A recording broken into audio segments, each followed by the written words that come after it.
지난 한 주간 우리는 하늘이의 죽음 앞에 참으로 힘든 시간을 보냈습니다. 어떻게 선생님이 그럴 수 있을까? 어떻게 어른이 그럴 수 있을까? 어떻게 그렇게 8살밖에 되지 않은 아이를 그럴 수 있을까? 하면서 말이죠. 우리가 같이 함께 아파하면서 함께 울면서 또 그렇게 기도했던 시간을 가졌습니다. 그러면서 저는 이 참담한 사건 가운데 적지 않은 감동과 울림을 또 느끼게 되었습니다. 그것은 바로 이 일을 남의 일로 보지 않았다는 거예요.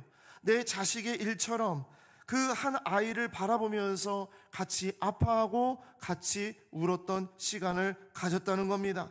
그냥 그렇게 지나칠 사람들이었을 수도 있습니다. 보고 있었지만 보이지 않았던 사람들이었을 수도 있고, 또 그 일을 피하고 싶었고 관심이 없었던 어떤 다른 사람들의 인생에 우리가 끼어들어서 함께 분노하고 함께 울고 그리고 함께 새로운 소망을 가지고 나아가는 일에 참여했다는 거예요.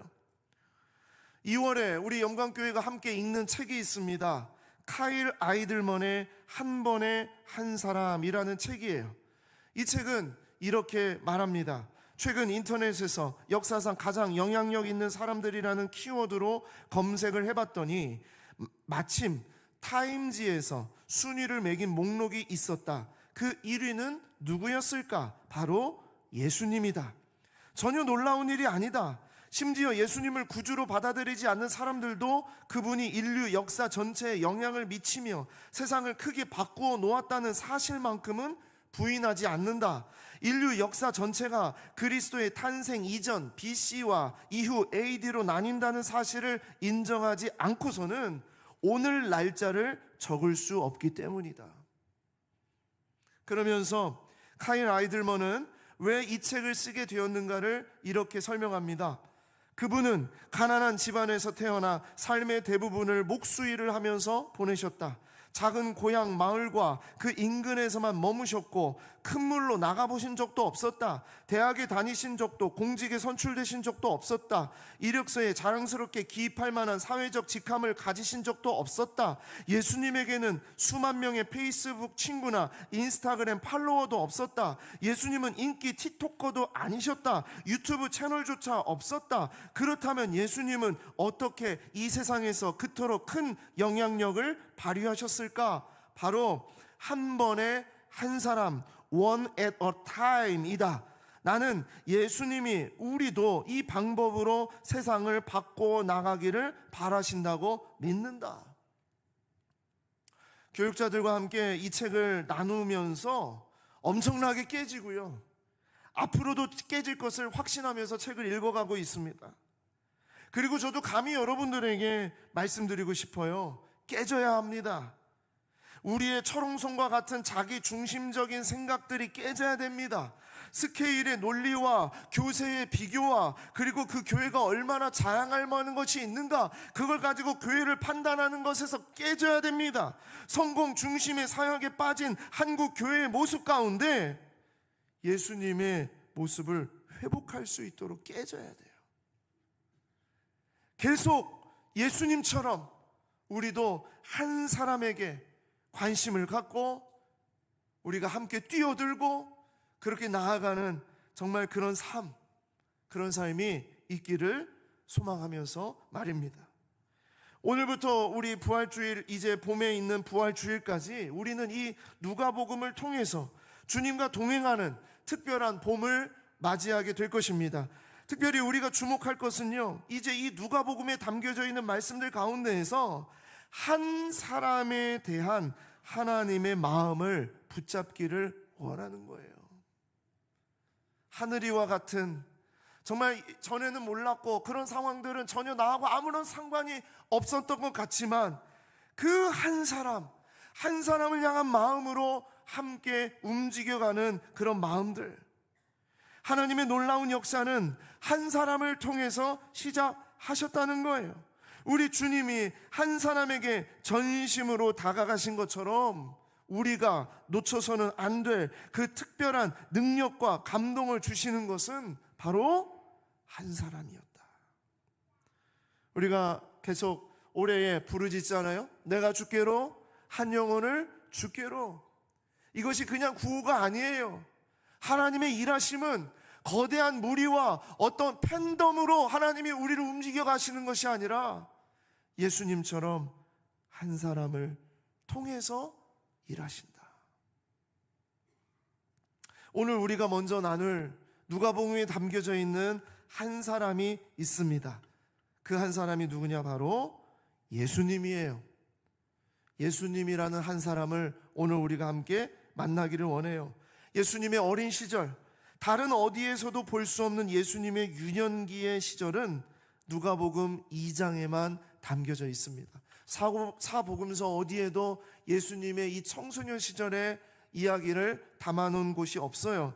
그래서 이 예수님의 자라는 모습을 누가의 시선을 통해서 보면서 결국 그 자라남이 우리의 자라남이 되기를 소망하면서 이 말씀을 함께 나눌 수 있도록 준비했습니다.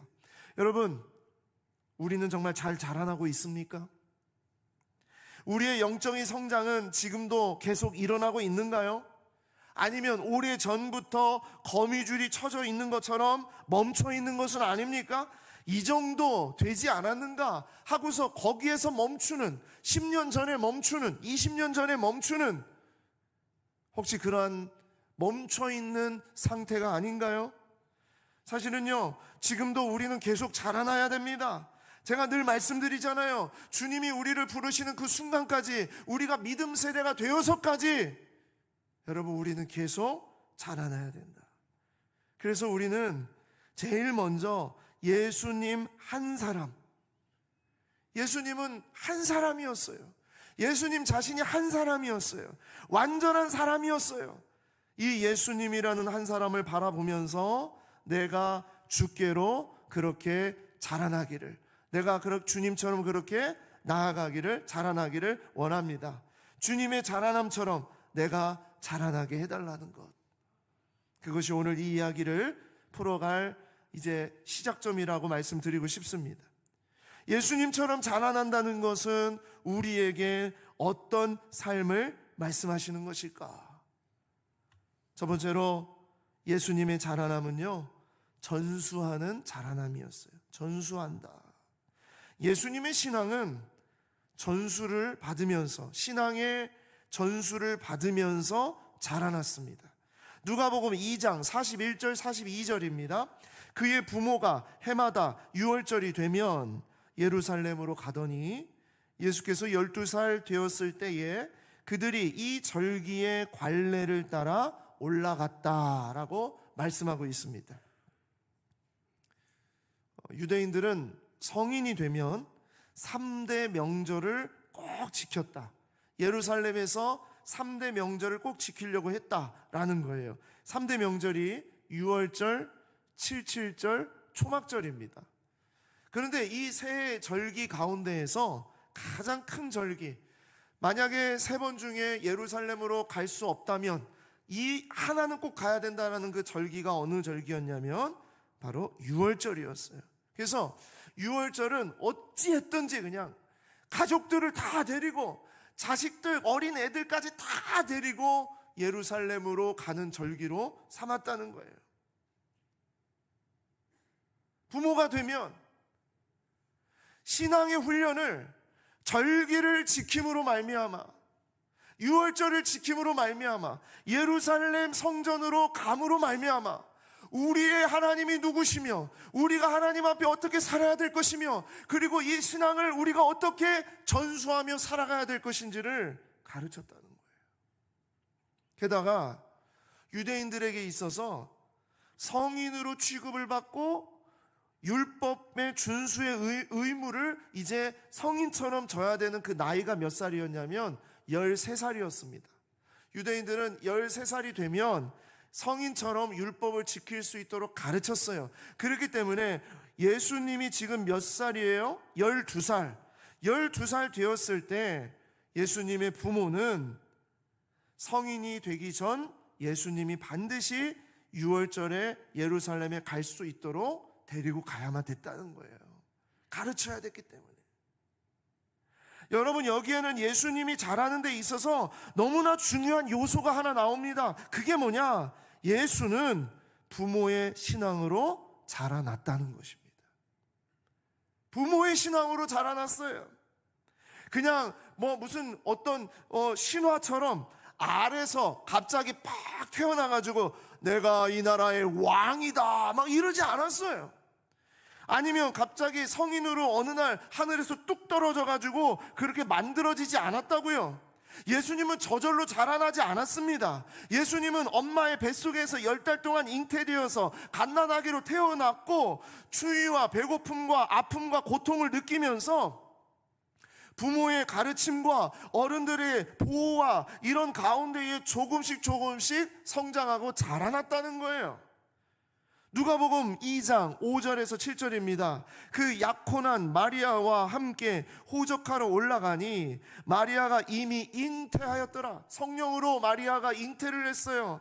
잉태돼서 바로 그 다음에 바로 예수님이 태어난 것이 아니라 거기 있을 그때에 해산할 날이 차서 10달 동안 예수님도 엄마의 뱃속에서 엄마를 통해서 영양분을 섭취받으면서 이 아기는 뱃속에서 자라났다는 거예요. 그러면서 7절 첫 아들을 낳아서 강보로 싸서 구유에 누웠다는 거예요. 왜요? 추위로부터 보호하기 위해서, 아기의 그 핏덩어리를 보호하기 위해서 강보로 싸서 구유에 누웠으니 이는 여관에 있을 곳이 없음이로라. 누가복음 2장 21절에서 22절입니다. 할례할 8일이 되매 그 이름을 예수라 하니 곧 잉태하기 전에 천사가 일컬음 바라라. 모세의 법대로 정결 예식의 날이 참에 아기를 데리고 예루살렘에 올라가니. 누가요? 부모님이. 예수의 부모가 모세의 법대로 정결 예식이 필요했기 때문에 예루살렘에 올라갔다는 거예요. 예수님이 그냥 자기가 갓난아기가 탁 걸어가지고 예루살렘을 툭툭툭 걸어간 게 아니에요. 누가복음 2장 40절 41절입니다. 아기가 자라며 강하여지고 지혜가 충만하며 하나님의 은혜가 그의 위에 있더라. 하나님께서 하나님의 은혜로 이 아기를 붙잡아 주고 계셨어요. 그러나 41절 그의 부모가 해마다 6월절이 되면 예루살렘으로 가더니, 하나님의 은혜가 있는 아기로 예수는 자라났지만 누구를 통해? 부모를 통해서 신앙을 전수받은 겁니다. 신앙과 영적인 자라남에 있어서 그 역할을 누가 감당했느냐? 부모가 감당했다는 거예요. 부모는 이런 교훈과 지켜야 할 율법적인 면에서 해마다 그렇게 했다는 거예요. 무슨 얘기입니까? 게으르지 않았다는 겁니다. 최선을 다해서 키웠다는 거예요. 예수를 정말 사랑했다는 거예요. 여러분, 예수님이 그렇게 자라났어요. 부모의 신앙을 전수받으면서 부모의 곁에서 그렇게 자라났어요. 자, 그러던 어느 날, 바로 오늘 우리가 읽은 말씀, 예수님 12살 되던 해에 일어난 특별한 사건이 있습니다. 누가복음 2장 43절에서 46절입니다. 그 날들을 마치고 돌아갈 때에, 자, 이것은 그 날들은 6월절이에요. 6월절에 이 모든 절기들을 마치고 돌아갈 때에 아이 예수는 예루살렘에 머무셨더라. 그 부모는 이를 알지 못하고 동행 중에 있는 줄로 생각하고 하룻길을 간 후 친족과 아는 자 중에서 찾되 만나지 못하며 찾으면서 예루살렘으로 다시 돌아갔더니 사흘 후에 성전에서 만난즉 그가 선생들 중에 앉으사 그들에게 듣기도 하시며 묻기도 하시니. 이 사건을 다른 어디에서도 예수님의 12살 때 이 사건을 설명하지 않는데 누가는 설명해요. 이유가 있습니다. 자, 이때의 절기 6월절이라고 했죠. 이 6월절은요, 유월절 그 당일만 축제로 절기로 지키는 것이 아니라 그 다음 날부터 무교절로서 일주일 동안 온 예루살렘이 완전 축제예요. 예루살렘에 발 디딜 틈도 없을 정도로 순례객들이 인산인해를 이룹니다. 여러분, 그런데 가보신 적 있어요? 사람이 너무 많아가지고 그냥 가만히 서 있어도 그냥 이렇게 막 끌려가는 그런 데 가보신 적 있어요? 저는 가본 적이 있어요. 20년인가 좀 넘은 것 같습니다. 친구들이 그때 이제 성탄절 지나고 이제 새해 1월 1일 전에 명동에 가면 그렇게 사람이 많고 정말 완전 축제래, 축제. 아, 그래? 그럼 한번 우리 가볼까? 하고서 친구들하고 한번 명동에 간 적이 있어요. 명동에 갔는데 정말요, 과장하는 거 하나도 보태지 않고 그냥 이렇게 가만히 서 있는데 그냥 갑니다. 그냥 이렇게 계속.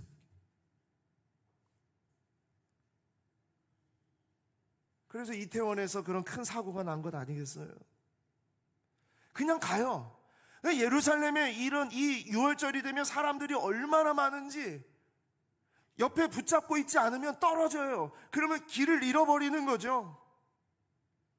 근데 예수님이 한 번도 부모님 곁에서 떨어진 적이 없었어요. 12살 요때까지 늘 부모님 따라다니고 부모님 옆에 있었고 어딘가에는 있었던 거죠. 그러니까 하루 길을 걸어가는 동안에 예수가 어디 있는지를 부모가 찾지 않은 거예요.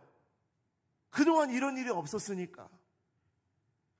그런데 모든 예를 마치고 요셉과 마리아가 집으로 돌아갈 때가 되고 친족들과 지인들이 다 이 귀향하는 고향으로 돌아가는 순례객들 틈에 끼어서 예루살렘으로 빠져나가는데, 이 예루살렘에서 나갈 때는 내려간다 그래요. 왜냐하면 지형상으로 예루살렘이 위에 있었기 때문에. 그래서 예루살렘에서 나갈 때는 내려갑니다. 그리고 예루살렘으로 간다고 할 때는 올라간다고 표현을 해요. 지형이 위에 있었기 때문에 예루살렘이. 그래서 위에서 내려올 때는 빨리 내려오죠. 막 내려옵니다. 그래서 이 내려오는 길이요, 얼마큼이요? 하루길로 쭉 내려갔는데 한 번도 예수를 잃어버린 적이 없었어요. 이 아이를, 예수님도 얼마나 말을 잘 들었는지 그걸 얘기를 하는 거죠. 그런데 하루길을 벗어나서야 예수가 없다는 것을 깨닫는 겁니다. 난리가 났습니다. 어떻게 해요? 막 주변에 막 난리가 났어요. 막 큰 집, 작은 집, 뭐 삼촌, 이모, 고모, 저모, 뭐 다 찾으면서 어디 갔냐고, 예수 봤냐고, 애기 어디 갔냐고, 지금 모른대, 다 모른대. 그래가지고 발을 동동거리면서 찾는 거예요. 지금처럼 위치 추적기가 있습니까? 무슨 어플이 있습니까? 그냥 막 우리가 왔던 길을 다시 샅샅이 뒤지면서 다시 어떻게 해요? 예루살렘을 향해서 가는 거예요. 자, 내려올 때는 하루길로 내려왔는데 돌아가는 길은 3일이 걸립니다. 사흘이 걸렸습니다. 그만큼 애타게 찾은 것이에요. 그만큼 예수를 사랑했던 거예요. 그만큼 내 자식 정말 목숨을 바꿀 정도로 사랑하는 마음으로 이 아이를 찾은 거예요. 여러분, 이 말씀 속에서 저는요, 예수는 그의 신앙과 그가 이 자라남에 있어서 정말 그 신앙의 본은 부모로부터 배운 것이라고 저는 확신합니다. 자녀에게 영향을 주는 신앙적인 인플루언서는요, 단연 부모가 첫 번째입니다. 여러분, 잊지 마세요. 자녀의 신앙은 부모로부터 전수받는 겁니다. 제가 몇 번 말씀을 드렸습니다만, 우리가 그동안 30년, 40년 한국교회가 정말 많은 투자와 많은 정말 재정과 많은 것들을 이렇게 전심전력해서 정말 투자했는데, 다음 세대 아이들에게 주일학교에 투자했는데 아이들이 사라졌어요. 아이들이 없어졌어요. 예전에는 교회가 부흥하고 숫자가 늘어나면서 우리가 그냥 가만히 교회만 세우면 아이들이 올 줄 알았어요. 그리고 아이들을 맡기면 다 되는 줄 알았어요. 여러분, 우리가 그렇게 신앙생활 하지 않았습니까? 애를 교회에 데리고만 오면, 교육관에 데려다만 주면, 어느 부서에 애가 들어간 것만 확인하면 애 신앙이 괜찮을 줄 알았어. 잘 자라날 줄 알았어. 그런데 많은 어른들이 말씀하세요. 우리 아이는 중학생 시절까지, 우리 아이는 고등학생 시절까지 신앙생활 잘했어요. 그 신앙생활 잘했다는 게 뭐의 기준입니까? 일요일에 부서에 가서 예배하고 왔다는 거예요.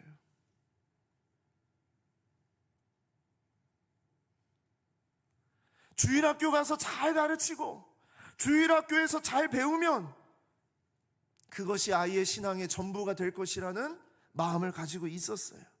아니에요. 여러분, 자녀의 신앙의 전수는 주일학교에서 받는 것이 아니라 부모로부터 받는 겁니다. 부모로부터 받는 거예요. 우리가 열심히 했지만 안 된 것이, 주일학교가 안 된 것이 왜 그러냐? 주일학교가 책임지도록 했기 때문이에요. 내 자식은 주일학교가 책임져줘야 돼. 나는 교회에만 어쨌든지 가기 싫어하는 얘를 데리고 오는 것까지만 내가 할 일이야. 여러분, 생각해 보십시오. 물리적으로도, 과학적으로도, 시간적으로도 일주일 가운데에서 2시간 아이를 주일학교에 맡겼다고 해서 아이가 나머지 일주일의 모든 삶을 하나님의 말씀을 의지하면서 살아갈 수 있겠습니까? 한번 물리적으로도 한번 생각해 보세요. 말이 안 되잖아요. 일주일에 한 번 모이는 주일학교에 자녀의 일주일을 다 맡겼다는 것이 이게 말이 됩니까? 여러분, 신앙의 유산을 전수하는 우선순위는요, 첫 번째가 부모의 신앙입니다.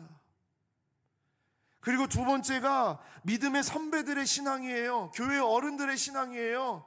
그리고 세 번째가 교회 학교에서 배우는 신앙이에요. 근데 우리는 이거를 완전히 뒤집어 놨었어요. 여러분, 주일학교, 썬데이 스쿨은 1700년대 말에 영국에서 썬데이 스쿨이라는 그런 기관이 처음 생기면서 시작이 된 겁니다. 왜 생겼냐? 교회에서 교육적인 기능을 더욱더 잘해주기 위해서 세운 거예요.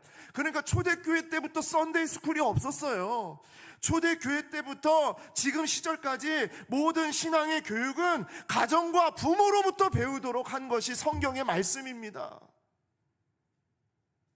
그러면서 교회와 예배, 어른들의 신앙을 통해서 자녀들이 자라나고 성장하고 교회가 울타리가 되어주면서 그렇게 나아가는 것이죠. 여러분, 예수님의 신앙은요, 그 부모가 신앙을 전수해 줌으로써 자라난 거예요. 예수님이 그냥 혼자서 그렇게 된 것이 아니에요. 그 부모가 매 해마다, 매 절기마다, 매 시간마다 하나님을 바라보고 하나님을 어떻게 의지하고 하나님 앞에 어떻게 예배하고 하나님의 말씀을 가르치고 하나님의 뜻대로 살아가는 삶이 무엇인지를 매 해마다 그 부모가 그렇게 했기 때문에. 여러분, 코로나가 지나면서 한국 교회의 절반 이상의 교회에 주일학교가 없어졌어요. 칼럼에 썼습니다. 사라졌습니다. 주일학교, 한국 교회의 반 이상이 주일학교가 없어요. 그러니까 주일학교를 한다는 것 자체가 지금은 정말 기적과 같은 그런 시대를 우리가 살아가고 있습니다. 초등학교 아이들의 숫자가 확 줄었습니다. 여러분, 옛날에 한 해에 아이들을 100만 명씩 낳았습니다. 제가 수능을 치를 때만 해도 70만 명, 80만 명이 수험생의 숫자가 그랬어요. 그런데 지금은요, 한 해에 아이들이 20만 명이 간신히 넘어요. 태어나는 아이들이. 어떤 어른들을 그래요. 아유, 목사님, 옛날에는요, 우리가 십자가만 딱 세워놔도 성도들이 왔대. 그런 시절이 있었어요. 주일학교를 오픈해가지고 애들 친구들한테 사탕 줄 테니까 뭐 초코파이 줄 테니까 뭐 줄 테니까 친구들 데리고 와라 하면 수십 명 아이들이 몰려들 때가 있었어요. 실제 그럴 때가 있었어요. 근데 지금은 없습니다. 학교 앞이나 근처에서 전도를 안 해서 그렇다고요? 아니요. 이제는 교문에서 전도하면 잡혀가요. 할 수가 없어요. 그래서 지금은요, 한 아이가 너무나 귀하고 너무나 존귀하고 특별해요. 그 아이를 통해서 친구를 데리고 올 수 있고 또 그 어떤 사람을 통해서 교회에 나오게 하는 시대가 되었어요. 여러분, 어떻게 해야 합니까? 우린 이제 어떻게 해야 됩니까? 여러분에게 질문을 던지고 싶습니다. 두 번째로, 예수님의 자라남은 어떤 자라남이었냐? 넘어서는 자라남이었어요. 넘어서는 것. 예수님은요, 부모의 신앙을 넘어서는 자라남이 있었다. 누가복음 2장 46절 48절입니다. 사흘 후에 성전에서 만난즉 그가 선생들 중에 앉으사 그들에게 듣기도 하시며 묻기도 하시니 듣는 자가 다 그 지혜와 대답을 놀랍게 여기더라. 그의 부모가 보고 놀라며 그의 어머니는 이르되 아이야 어찌하여 우리에게 이렇게 하였느냐? 보라 내 아버지와 내가 근심하여 너를 찾았노라. 이것은요 그냥 우리 성경이니까 이렇게 표현한 거죠. 이런 말이에요. 야 이놈의 자식아. 지금 며칠을 찾았어요? 이 아이를 3일을 찾았어요.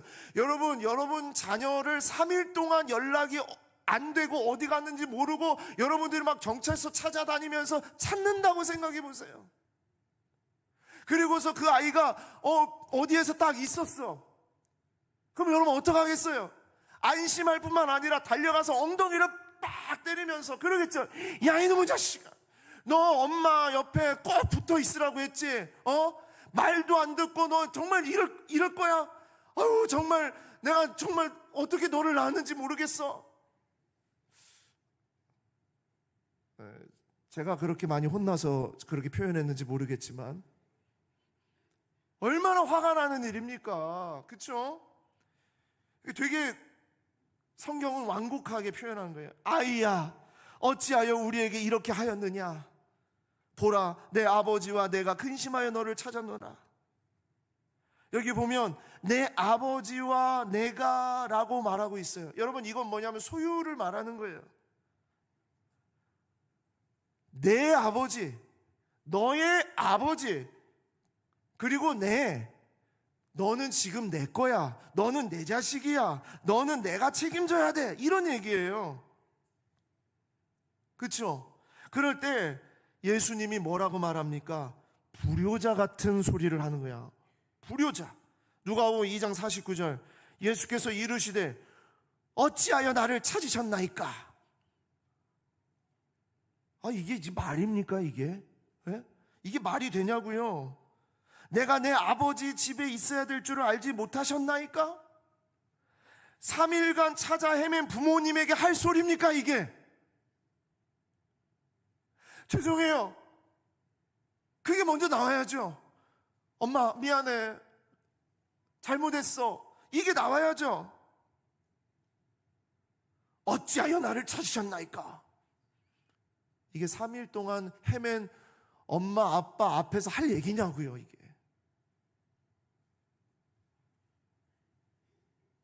예수님은 무엇을 말씀하고 있습니까? 예수님은 자라나면서 참 아버지가 누구인지 정확하게 인식하셨을 뿐만 아니라 내가 누구의 소유인지를 정확하게 아셨다는 거예요. 나는 하나님 아버지의 소유이며 하나님의 아들이며 하나님 아버지의 소유이며 하나님의 일을 맡은 자가 아닙니까? 이 말이죠. 예수님은 자기가 어떠한 정체성을 가지고 살아가야 될지를 알고 있었다는 거예요. 그러나 그 부모는 잊고 있었어요. 예수님은 이 고백을 통해서 부모의 신앙을 넘어섰다는 것을 말씀하고 있는 겁니다. 누가복음 1장 31절에서 33절 가브리엘 천사가 이렇게 말했잖아요. 보라, 내가 잉태하여 아들을 낳으리니 그 이름을 예수라 하라. 그가 큰 자가 되고 지극히 높으신 이의 아들이라 일컬어질 것이요 주 하나님께서 그 조상 다윗의 왕위를 그에게 주시리니 영원히 야곱의 집을 왕으로 다스릴 것이며 그 나라가 무궁하리라. 예수님이 잉태할 때 그렇게 분명히 말씀해 주셨잖아요. 누가복음 2장 28절 33절입니다. 시므온이 아기를 안고 하나님을 찬송하여 이르되 주제여 이제는 말씀하신 대로 종을 평안히 놓아주시는도다. 내 눈이 주의 구원을 보았사오니 이는 만민 앞에 예비하신 것이요 이방을 비추는 빛이요 주의 백성 이스라엘의 영광이니이다 하니 그의 부모가 그에 대한 말들을 놀랍게 여기더라. 예수님의 신앙은 하나님으로부터 온 그 예수님의 그 정체성은요, 계속 자라나면서 부모님의 신앙 고백을 넘어서는 것을 보여주고 있는 거예요. 누가는 지금 그것을 말하고자 하는 겁니다. 예수님이 12살 되었던 바로 그때에 예수님의 신앙 고백은 부모의 고백을 넘어섰다. 부모는 잊어버렸어요. 부모는 자기의 소유라고 생각을 했어요. 부모는 그냥 이건 내 자식이라고만 생각을 했어요. 그러나 예수님의 신앙은 계속 자라나면서 그의 정체성은 하나님이 주신 것임을 고백하고 있는 거예요. 누가복음 2장 50절, 그 부모가 그가 하신 말씀을 깨닫지 못하더라. 넘어섰습니다.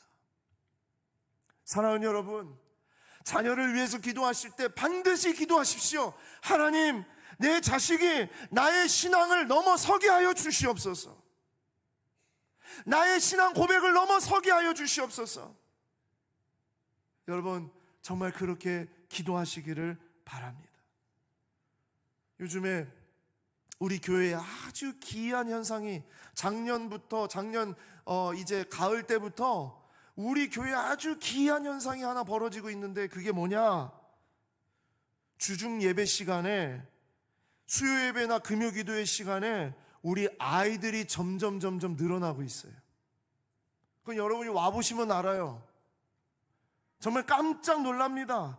중고등부 아이들이요, 한 10대 명이 와서 예배를 드립니다. 이건 엄청난 기이한 현상이에요. 제가 말씀드렸잖아요. 지금 시대에 한 아이는 옛날에 몇 명과 같을까요? 100만 명이 낳았던 시대와 지금 20만 명이 낳은 이 시대에 보니까 몇 대 몇이에요? 1대 5잖아요. 5배예요. 그러니까 10명의 아이들이, 10명의 학생들이 이 자리에 와서 기도하고 찬양한다는 것은 몇 명이 온다는 얘기예요? 50명이 온다는 얘기예요.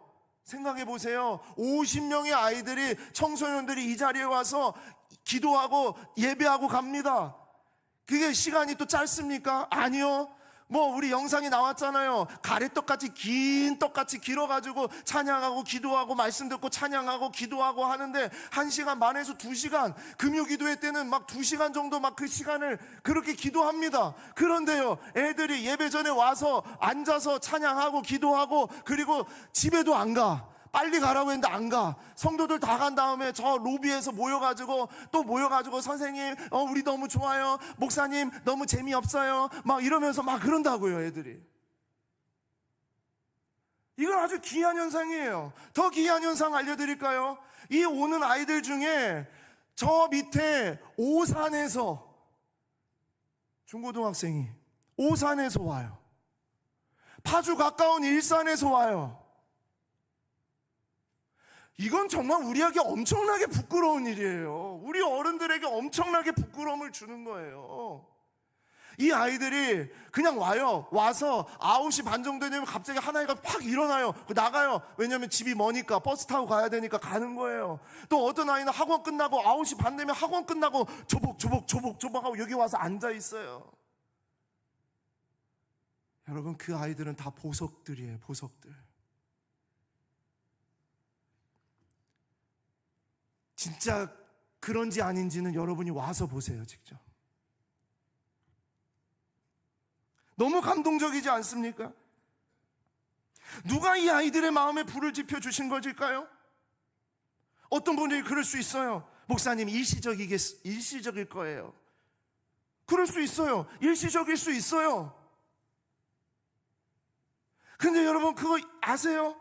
이 아이들의, 이 청소년들의 영적인 경험과 그 신앙의 추억이요, 그들 스스로가 하나님 앞에 나와서 기도하고 하나님 앞에 찬양하고 하나님의 말씀 붙잡고 그렇게 기도하고 간 이 아이들이요, 나중에 20대가 되고 30대가 되고 40대가 되어서 자기의 삶에 어려움이 있을 때, 힘든 일이 있을 때, 문제가 있을 때 그들은 이 경험을 통해서 다시 주님 앞에 나오는 역사가 일어나는 줄 믿습니다. 그래서 수련회 보내시라는 거예요. 갔다 오면 그대로던데요. 오히려 더 망가지는 것 같던데요. 뭐 제대로 안 사는 것 같던데요. 이 아이들이 나중에 어른이 되어서 그 수련회에서 만났던 주님을 다시 의지하고 다시 일어나는 거예요. 제가 염광 아이나 염광 예고에서 그런 소식을 종종 들어요. 아이가 좋아서 부모님이 교회 나오신대요. 사실 부모님은 교회에 오시는 것을 좀 어려워하시는데 아이가 너무 좋다는 거예요. 아이가 막 와가지고 찬양하고 율동하고, 아이가 또 교회 가겠다고 하고, 아이가 그래서 나온대요. 여러분, 우리 그렇게 해서 이 자리에 나온 부모님이 계시다면 여러분, 정말 그 아이를 통해서, 그 자녀를 통해서 여러분이 복 받는 것을 기억하시기 바랍니다. 여러분, 기도하세요. 하나님 앞에, 하나님, 우리 자녀가, 내 자식들이 나의 신앙을 넘어서게 하여 주시옵소서. 여러분, 우리가 기도해야 돼요. 우리의 신앙이, 우리 믿음의 세대, 우리 어른들의 신앙을 넘어서게 하여 주시옵소서. 우리가 믿음 세대 어른들의 신앙을 그냥 따라만 다니고 그 신앙 안에서 우리가 그렇게 있는 것이 아니라 우리가 넘어서야 됩니다. 주님이 그러셨잖아요. 제자들에게, 너희가 나보다 더 큰 일을 할 것이다.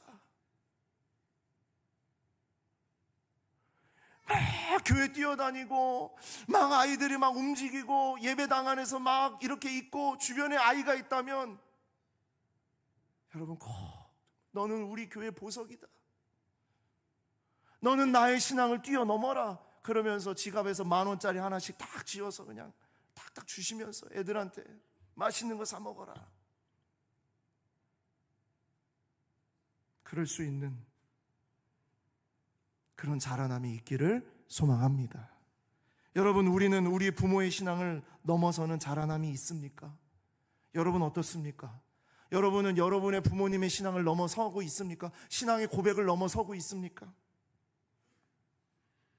여러분, 늘 기도하십시오. 하나님, 예수님이 부모의 신앙을 넘어선 그런 자라남이 있었던 것처럼 우리 자녀가, 그리고 내가 넘어서는 자라남이 있게 하여 주시옵소서.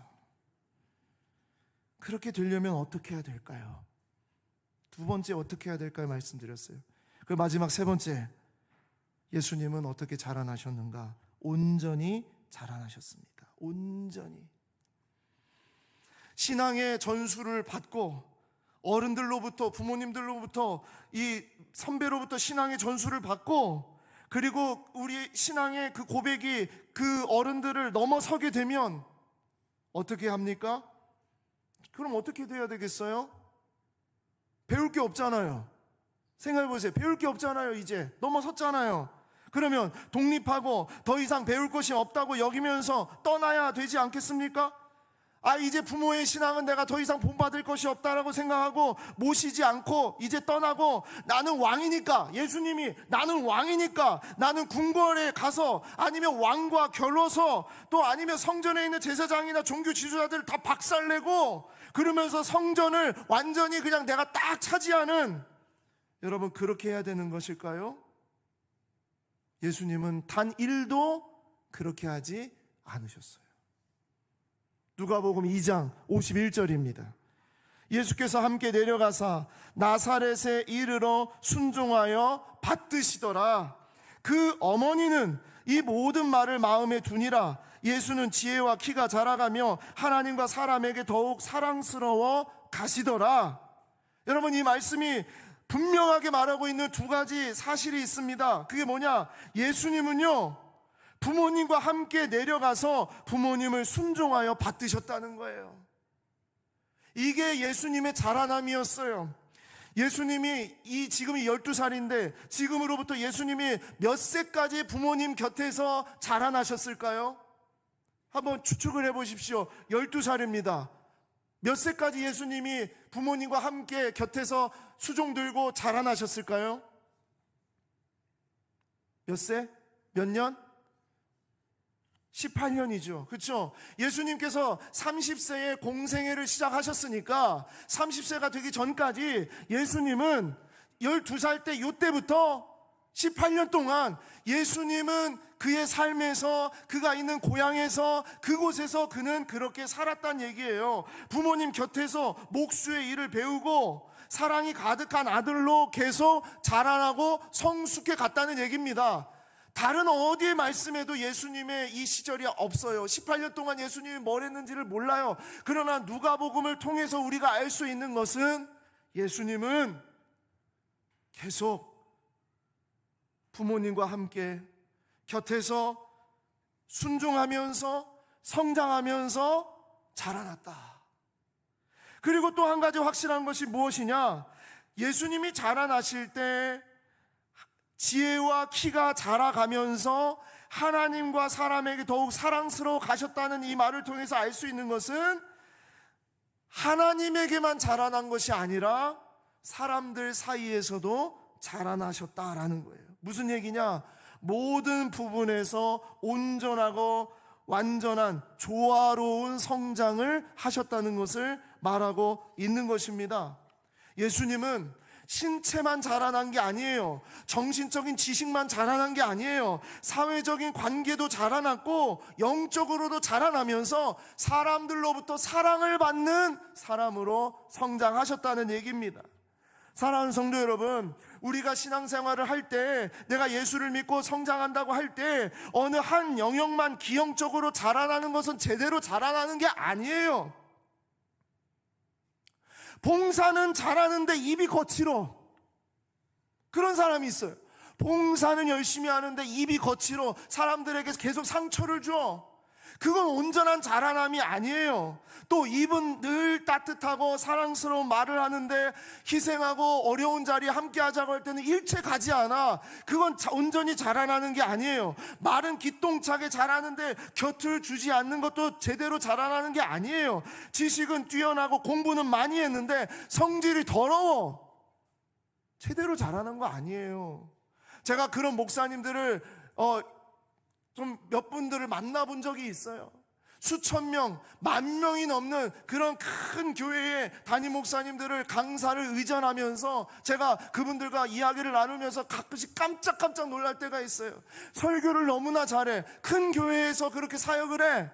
그런데 말이 너무 거칠고 상처를 주고 함부로 얘기하고 온전히 잘한 게 아니에요. 온전히 잘하는 게 아니에요. 예수님처럼 자라는 거는요, 모든 영역에 자라남이 있어야 됩니다. 그래서 여러분, 진짜 자라남은 무엇이냐? 나의 가장 연약한 부분을 주님이 만지시도록 자라나는 게 진짜 자라나는 거예요. 잘하는 거 누가 못하겠어요? 내가 잘 못하는 거, 내가 어려운 거, 내가 힘든 영역, 그 부분을 주님이 만져주시면서 내가 신앙이 성장하기를 원하는 것, 그래서 훈련하는 겁니다. 그래서 훈련하는 거예요. 주님, 내가 온전히 자라나기를 원합니다. 모든 영역에 잘 자라나기 위해서 예수님처럼 하나님과 사람들에게 사랑스러운 자라남이 있기 위해서 어떻게 해야 될까요? 오늘 제가 여러분에게 세 가지 어떻게를 말씀드렸어요.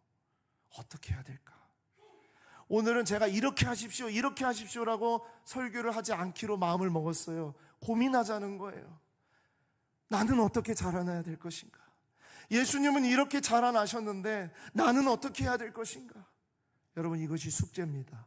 이번 주에 이 마음 가지고 여러분들이 기도하면서 예수님처럼 자라나는 삶이 되게 해달라고 그렇게 정말 결단하고 움직여가는 그런 우리가 되기를 소망합니다. 오늘은 예수님 한 분에게 향한 하나님의 일하심을 보았어요. 예수님에게 초점을 맞추고 그 한 사람을 하나님께서 어떻게 자라나게 하셨는지를 보았어요. 절대 잊지 마십시오. 예수님도 자라나셨습니다. 우리가 자라나는 것을 멈추지 말아야 됩니다. 멈추면 죽는 거고 영적으로 시체가 됩니다. 주님이 우리를 부르시는 그날까지 예수님처럼 자라나게 하여 주시옵소서. 그 기도가 여러분과 저의 기도가 되기를 소망합니다. 기도하겠습니다.